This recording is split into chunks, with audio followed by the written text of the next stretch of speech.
Welcome, everybody. If you don't know me, my name is Julie Willis. I'm the Dean of the Faculty of Architecture, Building and Planning here at the University. Before beginning tonight's event, I acknowledge the traditional owners of the land in which we meet, which may be many given those of you joining us online. I'm speaking to you from the land of the Wurundjeri of the Kulin Nation, and I pay my respects to elders past and present, and acknowledge any Indigenous persons present. I also take this moment to acknowledge the importance and role of Indigenous knowledges in the Academy. It is my very great pleasure to be able to introduce to you tonight's speaker, Professor Murray Fraser. Murray is a Professor of Architecture and Global Culture at the UCL Bartlett School of Architecture, where he is a hugely influential figure, not least of which was, of course, in his role as Vice Dean of Research for the faculty during 2012-2019, where when I would go to the UK, I would hear mutterings as to how good he was in the role. He, of course, has been awarded numerous accolades, including the 2018 Annie Spink Award for Excellence in Architectural Education, the most prestigious lifetime contribution award in the educational field awarded by the RIBA. He has also been a distinguished visiting professor at the Chinese University of Hong Kong and is currently the chair of the Society of Architectural Historians of Great Britain. He has published extensively on architectural design, architectural history and theory, urbanism, globalization, post-colonialism, design research and cultural studies. His book, Design Research in Architecture, is now the standard work in its field and forms part of a book series which Murray co-edits, also titled Design Research in Architecture, now published by UCL Press. His book, Architecture and the Special Relationship, which examines the influence of the United States on British architecture, won the 2008 RIBA President's Award for Outstanding University-Located Research and the 2008 Bruno Zevi Award Book Prize for the International Committee of Architectural Critics for the best architectural book published in that year. His most recent work has been as General Editor for the 21st edition of Sir Banister Fletcher's Global History of Architecture, published by Bloomsbury, which was a complete rewriting and updating of a long-standing classic work, both in book format and as an online resource. This work won the 2020 Colvin Prize from the Society of Architectural Historians of Great Britain and a high commendation in the 2020 Dartmouth Medal for the American Institute of Librarians. Murray joins us here at the University of Melbourne as a Macgeorge Fellow and is spending most of April, and we are very much enjoying hosting him. And tonight we hear him speak on a world of architectural history. Please join me in welcoming Murray.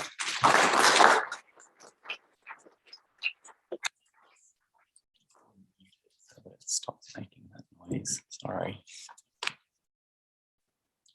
You can start. Sorry. This is ready to go. Theo, how do I change the? Sorry.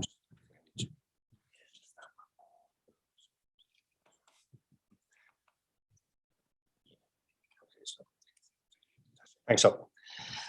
Okay, good evening, everybody. First of all, I would like to say how wonderful it is to be here in person this evening. I'm genuinely honoured to receive a Macgeorge Fellowship, and I would like to thank Julie Willis and Alan Pert and everyone else here at the University of Melbourne who organised that and who have managed to keep faith with me over these last 2 years of pandemic. What I'll do in this talk this evening is talk about this editing of this book that Julie has just mentioned, which we renamed slightly as the Sir Banister Fletcher's Global History of Architecture, the 21st edition in the series, and published in print and online by Bloomsbury in early 2020. I have to say straight out that I never ever imagined I would be editing a massive global history, nor indeed was I actually the first general editor for this book. That fell to Tom Dykoff, who with help from advisory board set out its framework and selected most of the authors to write the chapters and also decided upon the publisher. However, Tom then had to step down and I only really got involved due to suggestion from Adrian Forty, who was part of the advisory group. Adrian was my doctoral supervisor and also has been my academic mentor throughout my career. And so if Adrian asks or suggests something, I take it very seriously. So while I was initially reticent, I have to say, soon I began to grow and embrace the task. My only really major insistence on taking over the role was that we had to have the word global inserted into the book title, which Bloomsbury willingly agreed to. I was helped throughout by Catherine Gregg, who was the managing editor for what became a 4-year project. And due to her huge and valuable input, she is justifiably named as co-editor of the book. We also had an excellent team of copy editors, picture researchers, and so on. And my participation, I should say, was made possible through a year-long research sabbatical from the Bartlett School of Architecture. For those who might not know about this book, it was first published in 1896 by the then elderly Banister Fletcher, Professor of Architecture at King's College in London, and his son, Banister Fletcher, who was then knighted in the 1920s for services to the City of London. A history of architecture soon became such a standard text that it was known simply and eponymously as Banister Fletcher. Not just every architect in the English-speaking world, but seemingly every educated person would be expected to own a copy, famously given by relatives to those about to embark on architectural studies. The standing joke was that no student ever actually opened their copy. I saw the value of the 21st edition of Banister Fletcher as the idea of creating the convenience of having so much material about the architecture of the world contained within one set of covers. And also the encouragement that doing so could then give to us in terms of reflecting on architecture as a global activity. So what I want to do really is talk about some of the problems that we found involved in compiling this book, and so that I can explain a bit more about the decisions we made. I will also then conclude by sketching out what I think are the limitations of what we have produced, and maybe suggesting and indicating some ways forward for the future. I'll start off with a brief history of global architectural history, so bear with me on this. It's important to note that the initial motive for writing global architectural history was to offer ideological support for European imperial expansion. While earlier architectural texts around the world had made references to other cultural traditions of buildings, it was the forging of empires by European nations that led to this new genre of global architectural history. Just as Edward Said argues in Cultural Imperialism that the experience of empire formed the origins for the modern novel, providing it with a literal and symbolic trajectory to drive its narrative structure. And you can see this in Daniel Defoe's Robinson Crusoe or Swiss Gulliver's Travels in the early 18th century. So too, the desire to write history structure began beyond the West, sprang from similar impulses. From the mid-17th century, the mid-17th century illustrated accounts of travels in the Far East by missionaries and traders and adventurers incorporated the first accurate descriptions seen in Europe of Asian architecture. Perhaps the earliest was a book titled, this book here, titled An Embassy from the Dutch East India Company, written by Johan Nijhoff, a Dutch author and explorer. Published in 1665, within 5 years it was translated into French, German, Latin, and English. It contained 149 realistic engravings, many depicting architecture in China or locations on Nijhoff's travels through the East Indies. Soon came China Illustrata in 1667 by a Jesuit priest, and the Status Culture and other books followed in the same vein. By the early 18th century, the Holy Roman Empire was facing declining income from its Spanish colonies in the Americas. Instead, it began to dream of saving itself by forging an empire that stretched to the Far East, like Portugal's or Britain's. To strengthen the Holy Roman Empire amid what was the ideological battlefield of European imperialism, and just prior to his death, Johann Bernhard Fischer von Erlach, who was the Holy Roman Empire's Austrian court architect under Emperor Charles V, published Entwurf einer historischen Architektur in Vienna in 1721. Soon translated into other languages, including English in 1730, it can plausibly be claimed as the first comparative and pictorial historical survey of world architecture. In other words, imperial rivalry underpinned the desire to write histories of architecture of the world. Fischer von Erlach's idiosyncratic text had the ulterior motive of justifying his own culturally scrambled and highly theatrical Baroque designs, typified by his masterpiece church St. Charles Borromeo, who you can see here, known popularly in Vienna as the CAHUCH. Subsequent architects with an eye in imperial adventures included Gothenburg-born Scottish neoclassicist William Chambers, whose travels with the Swedish East India Company led to designs of Chinese buildings, furniture, dresses, machines, and utensils in 1757, and whose projects, such as the pagoda in Kew Gardens in 1762, fueled the then fashion for chinoiserie. Later, Enlightenment France, the idealist writings of German philosophy and some scientific empiricism favoured in Britain, pressed for a more systematic understanding of architectural history.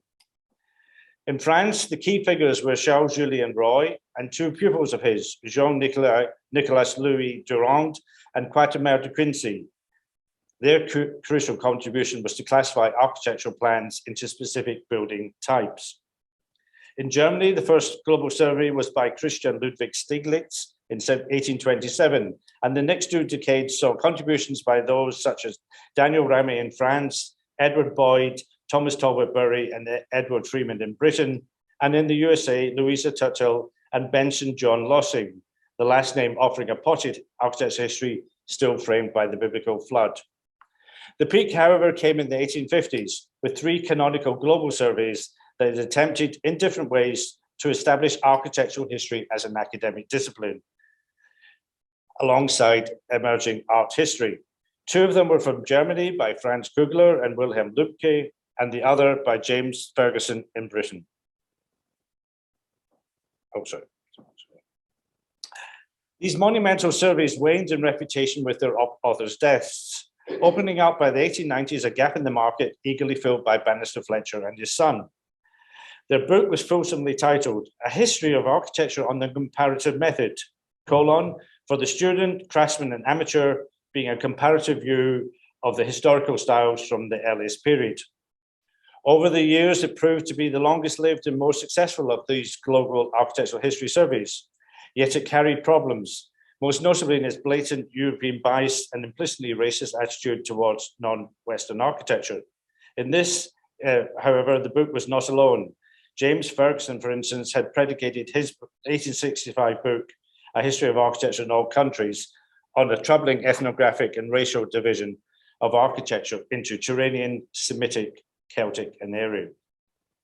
Although Banister Fletcher, the son, tweaked his text and editions up to his death in 1953, and also as did several subsequent editors thereafter, the underlying flaws of Banister Fletcher persisted.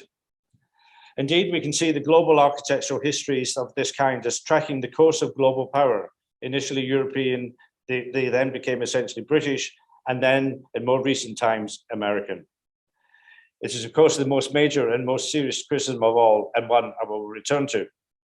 However, I thought it would also be interesting to point out that the great 19th century global surveys, such as Banister and Fletcher, were attacked and undermined also by Western architectural historiography, after the Second World War.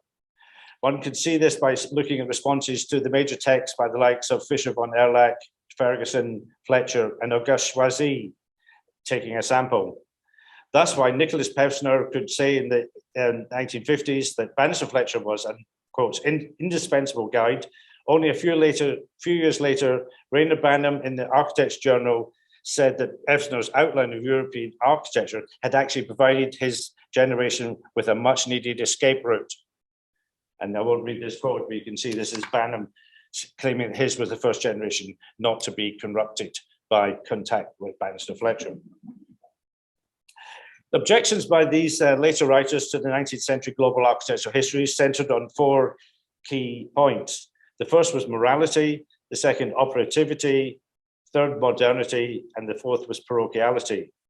In terms of morality, Adrian Forty points out that the quotes, the architectural writer who made fullest use of the idea of historical truth was James Ferguson, author of the first comprehensive history of architecture in English language. Indeed, intended as a rebuke to Augustus Welby-Pugin's defense of neo-Gothic architecture, Ferguson stated in the History of Modern Styles that there had been, quote, no perfectly truthful architecture since the Italian Renaissance. In other words, all architecture of the 4 intervening centuries had been to various extents dishonest. This was linked to a second critique, that of operativity. Manfredo Tafuri pointed out that Ferguson, by following very much Fisher von Erlach's book as the original template, engaged in, quote, operative criticism as part of Ferguson's efforts to convince architects to adopt Renaissance over Gothic revival. Tafuri argued that Ferguson, as well as others like Viollet-le-Duc, were intentionally conflating the history of art with the theory/criticism of art to promote their own favourite approach and thereby to actualize history. And this is a famous quote by Tafuri in Theories in History about this notion of operative criticism. A third criticism levelled by later writers was that the 19th century global surveys were simply unfit when it came to the new expectations and conditions of modernist architecture. Leonardo Benevolo argued that books like Banister, Fletcher remained trapped in the old 19th century battles of the style between Greek, Gothic, and Italian. While in 1957, Siegfried Gideon commented, and again, I won't read this quote there, but basically saying that for all its previous uses, now in the days of modernism, it was no use and even detrimental for the training of the architectural student. The only survey that partially really avoided this kind of critique was Auguste Choisy's Histoire de l'Architecture.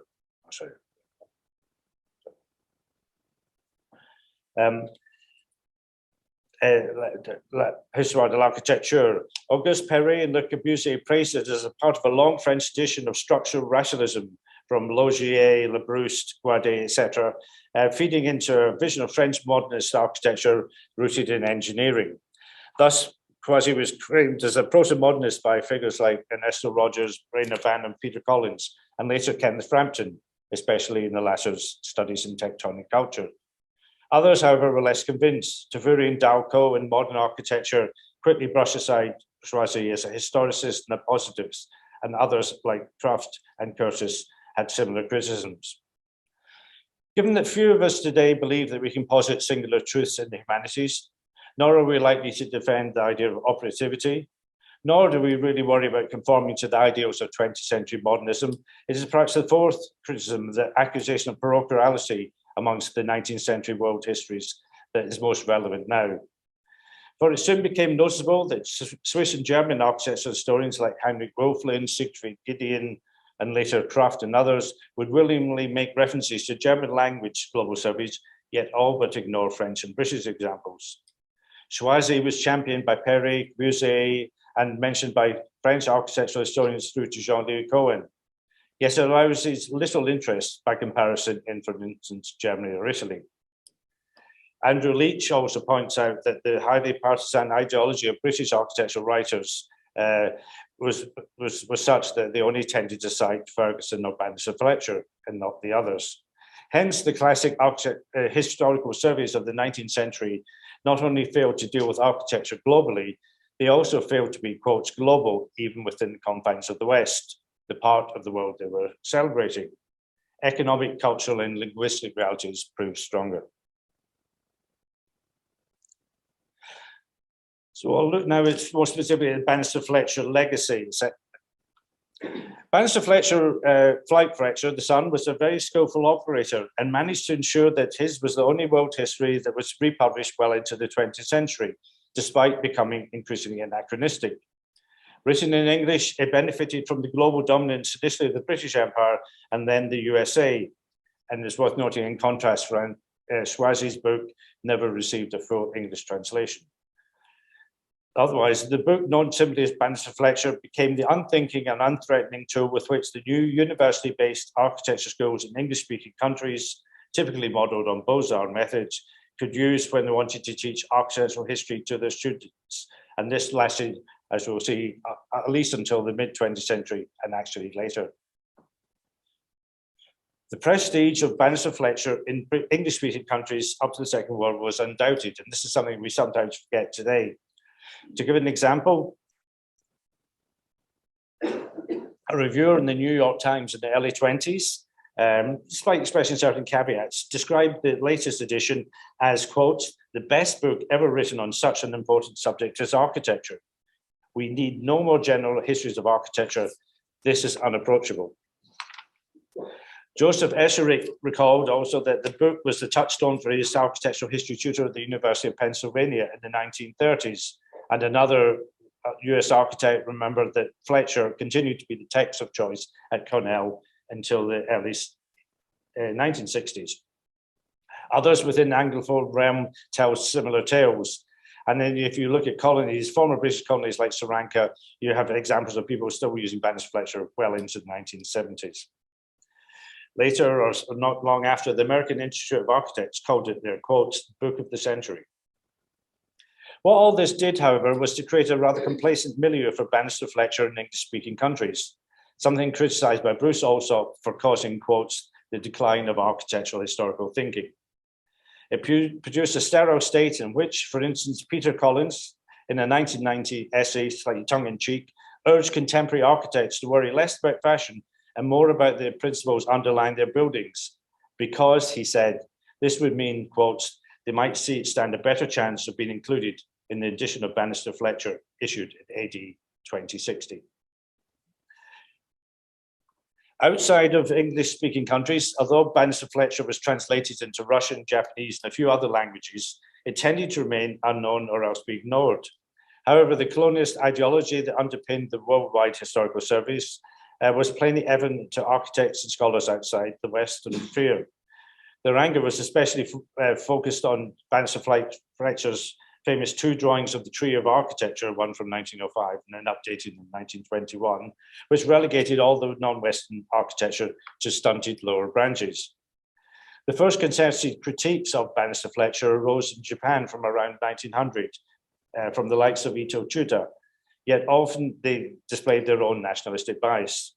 Soon these views were echoed in China and other Asian countries, and making a fascinating tale of intellectual opposition and resistance that has been ably excavated in a forthcoming book by Vimalin Rujavacharako.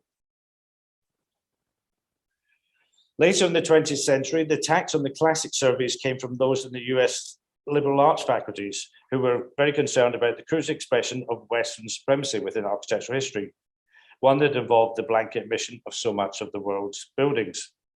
Although English-born, of course, Banner was teaching in the USA by the 1980s, and he makes reference in his last essay to the vulgar cultural imperialism of books like Banister Fletcher. Another major broadside came from Spiro Kostov in A History of Architecture, Settings and Rituals of 1985, in which he refers to a passage in Banister Fletcher as, quotes, noxious Western chauvinism. Although Kostov's indignation was totally understandable, he wasn't helped by the fact that his own book contained relatively little non-Western architecture, or by the fact that the passage he was objecting to had already been removed from Banister Fletcher almost 25 years earlier. This being typical of an ongoing habit of critics who attack older editions of Banister Fletcher rather than reading the latest version. After Banister Fletcher's death, a series of editors did attempt to ameliorate the Western bias, even inviting a few non-Western contributors. For example, in the 18th edition in 1975, the Sri Lankan architect Minette De Silva collaborated on a number of chapters about India, Sri Lanka, and Southeast Asia. In more recent decades, theorists such as Gulsum Nalbantoglu have used critical theory and post-colonial analysis to offer more nuanced critiques of the books. And it was significant that John McKean was appointed in the mid-2000s as general editor for what was intended as a post-colonial edition of Banister Fletcher, with an intention to raise any surviving imperialist legacy. John McKean's book, however, never came to fruition.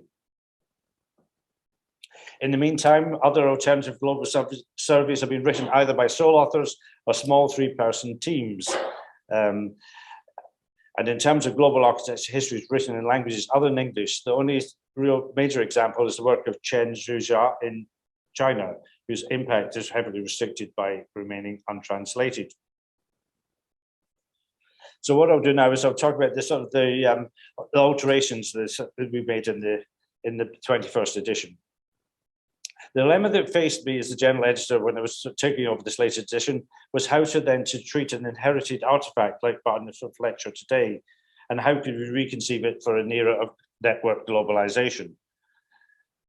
An obvious question that was often asked of me during the project was why keep the Banister Fletcher label in the title at all?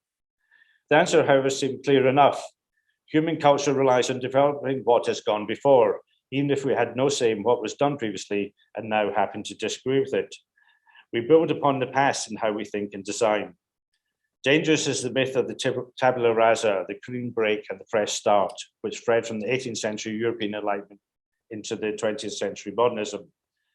Just as no man is an island, nothing stands anew. More useful and accurate is the metaphor of the palimpsest, I think, defined as something reused yet still bearing traces of its earlier use, like a piece of parchment or paper drawn upon, erased, and drawn on again. The palimpsest suggests a specific understanding of history, and indeed is an enduring figure for architecture. Ideas inscribed onto the ideas of previous architects, projects built onto other projects, buildings inscribed inside other buildings, literally infiltrating each other. Contemporary processes like globalization and digitalization simply add more layers to these overlaps. The 21st edition of Banister Fletcher is therefore conceived as a willing palimpsest. It could not have existed without the book's previous editions, yet equally it is conceived as a form of rehabilitation. I'll show some slides here, and I won't talk so much about the slides, but they're more to give you an idea of the kind of the material in the book. A palimpsest is not prescribed or constrained by what has happened before. My view was that previous editions of Banister Fletcher had simply been too timid in redressing its problematic legacy. So the decision was made to cut away virtually everything from the previous layers. I identified three problems that we had to tackle: cultural bias, a tendentious use of illustrations, and the use of a falsely unitary authorial voice. Of these, by far the biggest problem was the quasi-colonialist conception of Banister Fletcher that I mentioned before. It was perhaps inevitable for its time, given that the initial 1896 edition was published at a time when signs were emerging that Britain's imperial delusion was coming to its end. Thus, the portrayal in Banister Fletcher of British and European architecture as preeminent was a means to reassure Western readers. We clearly need to reverse this legacy as much as we could. And indeed, in that sense, the 21st edition is probably the most globally balanced architectural history survey so far, with roughly 40% of chapters for the West, defined as Europe and North America, and 60% for, quotes, non-West. However, others will further this rebalancing, I'm sure, in due course, and thus the new Banister Fletcher is not envisaged as the final word, simply a step towards a history which is more globally distributed network, and I will come back to that again at the end. The second problem came from the rather tendentious use of illustrations in the early Banister Fletcher editions based on what they had called the comparative method, whereby the Fletchers believed that a true analysis could be achieved by drawing every single project in the same manner and to the same level of detail. It was an approach strongly influenced by new techniques in 19th century archaeology. While it has led to some exquisite Banister Fletcher drawings, albeit not entirely accurate, the principle of standardizing drawing conventions in pursuit of truth became irrelevant as soon as scientists realized the observer effect of intervening in the analytical process, thereby affecting results themselves. And obviously this is the case whenever one chooses to which aspects to draw and which aspects to omit. Clearly anachronistic, the phrase comparative method disappeared from the book's subtitle in 1975, never to resurface.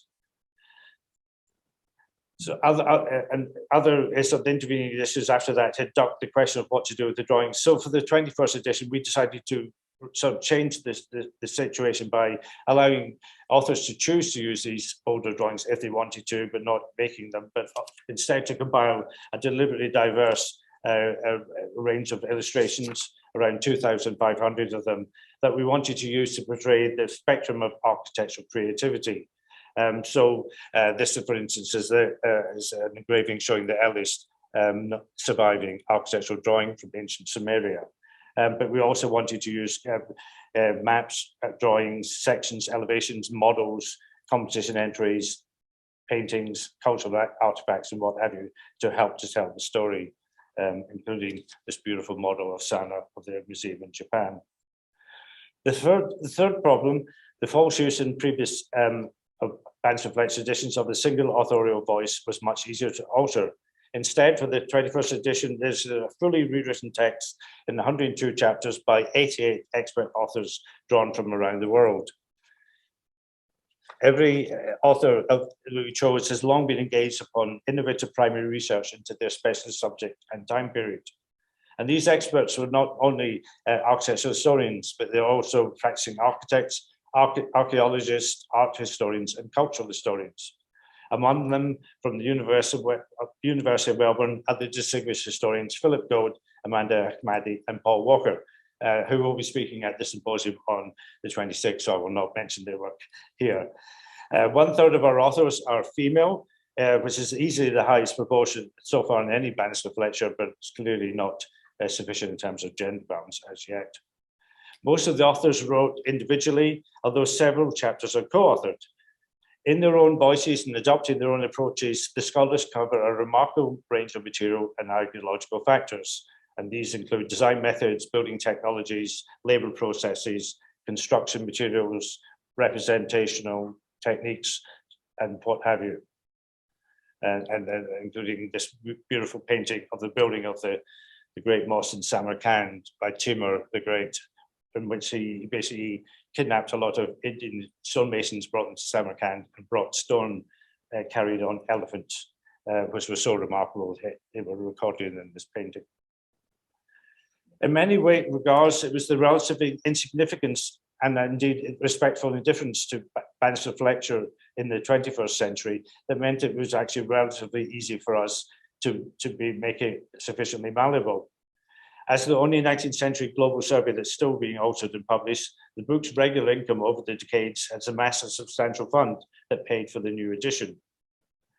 In making the case for a global architecture history that is thoroughly international, interrelated, and networked, this new edition offers, I hope, 3 important innovations. First of all, by being available online, it reduces restrictions of distance and availability for readers around the world. Secondly, since the contents are in the words of the different authors, the views expressed are much more easily contestable. And thirdly, because the authors are writing on their own original research, it avoids the problem of previous global surveys of the text essentially being an erudite summary of other scholars' work. Okay, so I will now move on to unfinished business, things which remain very problematic. The Banister Fletcher edition was pursued as a piece of collective research, more typical perhaps of other academic fields like the natural sciences. And indeed, it's probably amongst, if not the largest architectural history project to date. At 1 million words in total, it's significantly longer than previous editions, and is the first to be split into 2 volumes. Comparatively, it's about twice the length of the Ramayana, or the Lord of the Rings, slightly longer than the King James Bible, but shorter than 1,000 word nights, and only about half the length of the Mahabharata. While attempting to be comprehensive globally and more comprehensive globally and geographically and temporally than any other global survey hitherto, there's no claim, however, to cover everywhere in the world and all periods. That would be impossible.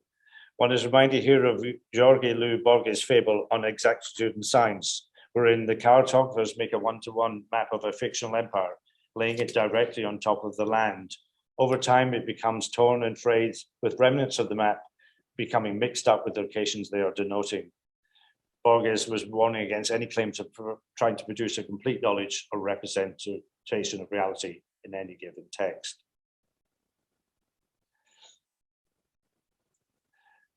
Thus, instead of trying to be totally inclusive, which would be futile, we were more interested in responding to the new opportunities of globalization.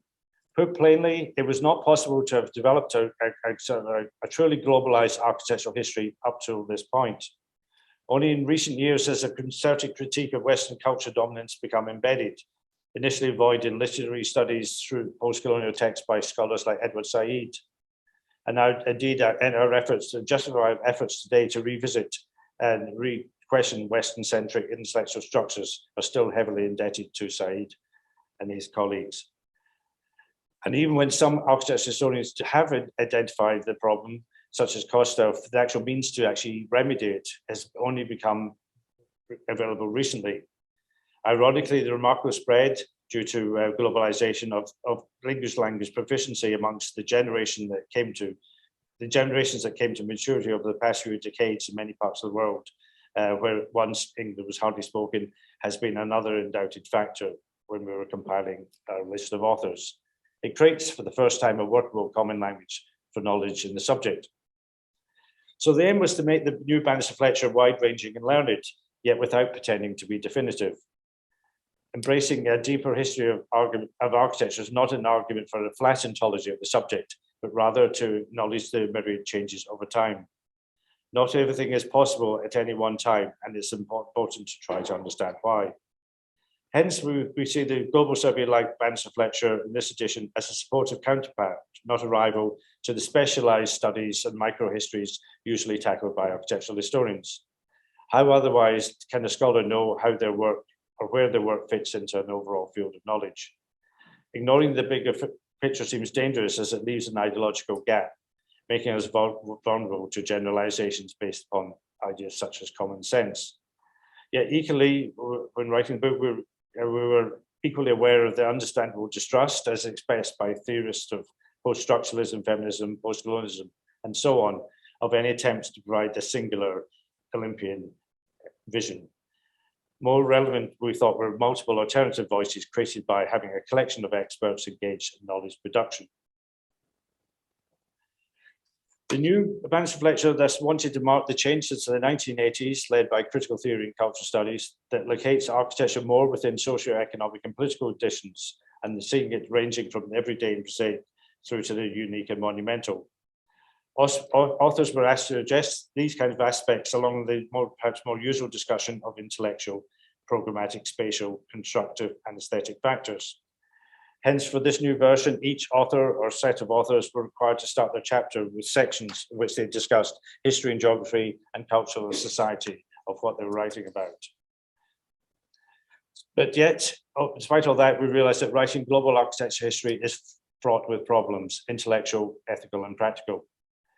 This unfinished business and writing these new editions seems to be, or the big question seems to come down to three questions on which we proposed a stance and took a stance, but realized we can easily be challenged upon.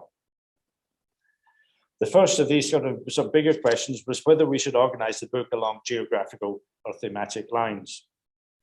In favor of the latter, one can argue that using a territorial arrangement by linking architecture so specifically to place and region restricts other, perhaps more synthetic ways of examining the subject, such as through building technologies, as something like Gottfried Semper attempted, or through symbolism, as Kostock preferred. Yet on balance, we decided that a geographic approach was more useful for understanding architecture as a product of human society, because architecture is something that's created and used spatially and exists in specific locations. Since the main aim was to reflect an era of globalization, giving an idea of geographical spread over the chapters seemed to offer a complement to the more typically detailed studies that architecture historians are engaged on. Architecture has, since its outset, been created through the geographical flows of cultural influences, and we thought it was useful to have a framework, even if paradoxically in terms of countries and regions, that tried to combine the entirety of these flows, however imperfectly. For writers who emphasize the production of space, and you could think of Henry Lefebvre or Doreen Massey, the intermeshing of the global and the local in every place on earth suggests the need for a broader, more territorially decentered perspective. Hence, my decision was that space needed to be the vector that was emphasized above others in the new Banister Fletcher edition, examining specific countries and regions, not, however, as fixed places in themselves, but markers that can help to trace cultural and geographical flows. Decentering architectural history also has the effect of reducing the relative amount of discussion about any one specific country or region, yet this seems to be a necessary concomitant of the approach. Within each of the section of the Banister Fletcher book, we applied a geographical pattern that we felt might be easy to follow.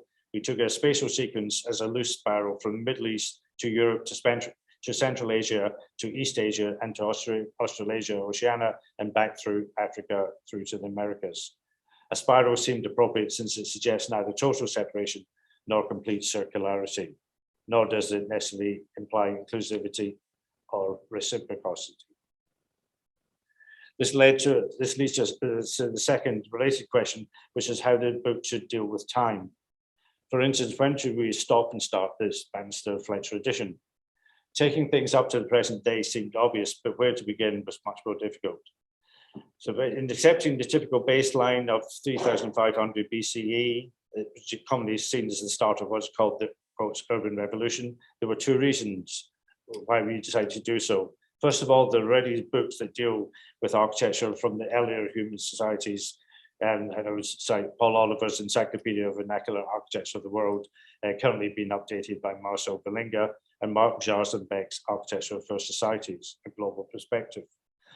The second reason is the paucity of architectural and artifactual evidence for buildings before 3500 BC. This might be remedied in future through new archaeological techniques, but it seems unlikely we'll discover any possible written or other corroborative sources. Analyzing human cultural evolution is fraught with dangers, with, for instance, new genetic studies of ancient DNA now challenging our once ideas about how human societies emerged. So such certainties make interpreting the earliest buildings extremely difficult, and so that's why for this Banister Fletcher, we decided to stick with the period for which more plentiful evidence exists. Nonetheless, authors were very free to discuss architecture prior to 3500 BCE, whenever reinforced points they make, as indeed authors like Paul Memmick writing about indigenous Aboriginal dwellings in Australia, or Leslie McFadden did when talking about Neolithic Northwest Europe. Chronologically, the book, we decided to have a chronological structure of the book. We had 7 broad periods, 3000 to 500 BC, 500 BCE to 500 CE, and so on, through to the present day. What this did was offer an abstract system, albeit using the Western calendar, that didn't award priority to any particular reason or any particular historical event, such as the First World War. Within these bands, however, authors were very free to select their starting dates and end dates, depending on what they felt was relevant for the country or region they were writing about. Chapter periods therefore vary a fair bit, with some authors even working to dates that are outside their notional time frame. Again, this meant that the new Banister Fletcher needs to accept gaps and overlaps chronologically as well as geographically between its chapters. But we welcome such lacuna and even multiple, sometimes contradictory viewpoints, because we're not aiming to provide a singular complete story. And we also realized there were bound to be omissions of certain architects or buildings or concepts that the readers would expect to find. Yet this is precisely what a global survey should be like. And there is no fixed canon, no entirely authoritative account. A third question would be about how we relate to what might be termed alternative histories of architecture, or critical histories of architecture, such as vernacular architecture or feminist architectural historiography or race and space. As I've said, we wanted to be cognizant of critical approaches, yet to look at issues in a different way and to allow authors to deal with such issues in the way they felt fit. We were also shaped by the fact that the Bloomsbury Architectural Library from Bloomsbury Press had already commissioned Marcel Bellinger to expand the Encyclopedia of Vernacular Architecture of the World, and they'd also commissioned Laurie Brown and Karen Burns to write the Global Encyclopedia of Women in Architecture from 1960 to 2015 as part of the same group of texts. Both of those being, of course, very important and eagerly awaited texts. Hence we needed to dovetail with these new books rather than trying in any way to undercut them. We find that in the Banister Fletcher, vernacular architecture is addressed in many chapters while never becoming the dominant theme, I don't think in any, and the final section of the book mainly notes the growing influence of female practitioners such as Grafton architects, as well as marking the contribution from architects from diverse non-Western backgrounds such as Francis Kerry.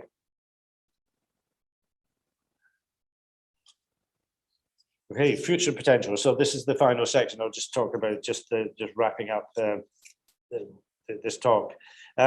Given the spectrum of available approaches, ideologies and subjects, a global architectural history clearly needs to be nimble and fluid in covering many different aspects, including increasingly urgent issues such as ecology and environmentalism, impact of digitalization and artificial intelligence, and decolonizing the curriculum and so on.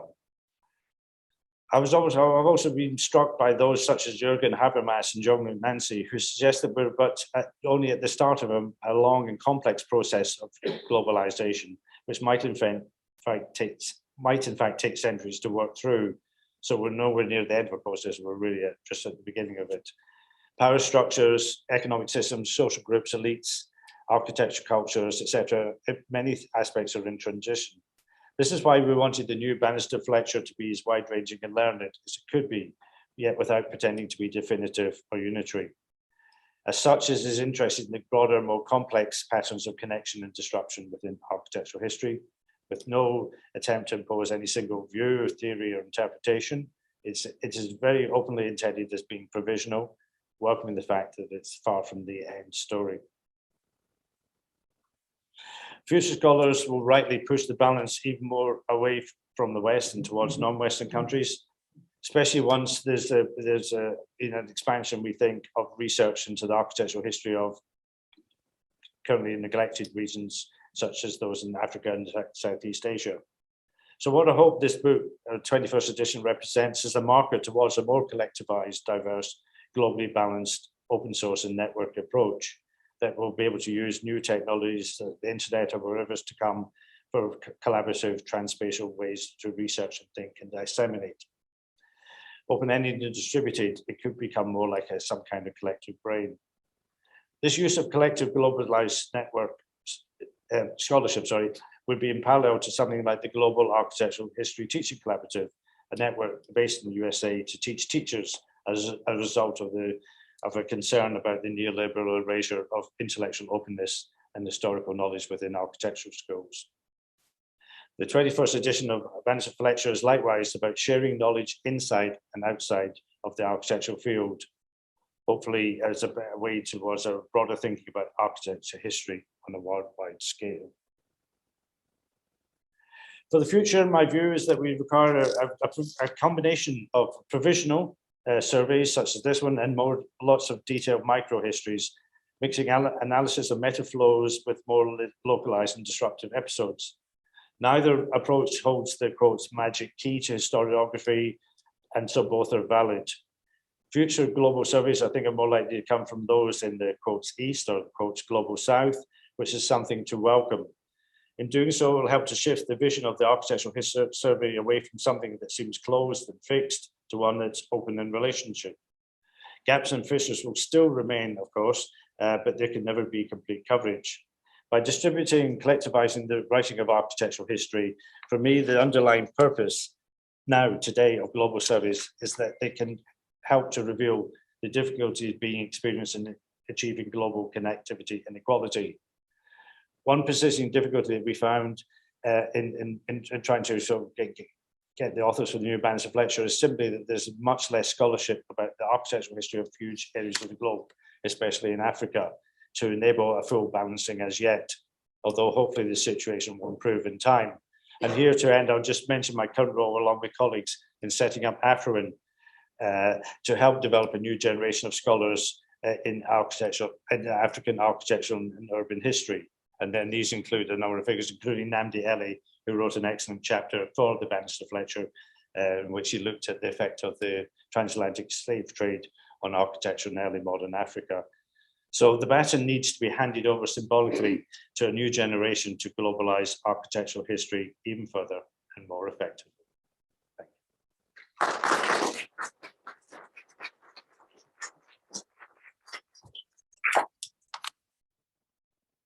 Murray, it gives rise to thinking about how publication might be changing over time. I'm just thinking of like massive online courses, maybe massive edited books as the way to go in the future. Yeah, well, I would certainly also, Bloomers won't thank me as well, but I would like that. I think that should be open access. I think everything should be, any future thing should not be through. Bloomers are successful enough. On that note, I'm going to draw this evening to a close. Murray, thank you very much for a most fascinating talk. It's been absolutely fantastic. Thank you.